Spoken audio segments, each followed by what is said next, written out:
We believe and we trust that they will do exactly that, and we wish them all the very best of luck, starting from today, and therefore please accept this team. I do. You know that I think in the history of the Olympics, we have had quite a number of athletes winning at least 2 times, including our Eliud Kipchoge, who has won twice. And therefore, we would like to give him a chance to see if he can be the only one in the world to do it 3 times in a row. And therefore, the first one is Eliud Kipchoge.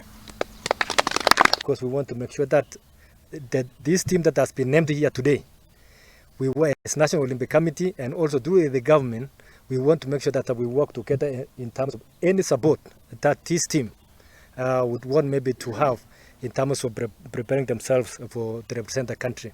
Thank you very much for Athletics Kenya and NOC for actually putting us in Team Kenya. I think for the next 3 months we are going to train in a good way, trying to go and represent our country in a good way and come up with good results. For me, I cannot speak for myself. I speak on behalf of the team.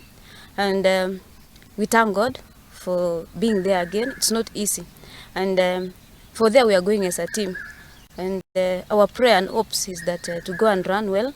We know we are going to run for the Kenyans, not only us. So for you guys, pray for us and support us in na rĩu tũroge nginya kũrĩa mwena wa Ngeretha na kũrĩa Mbitika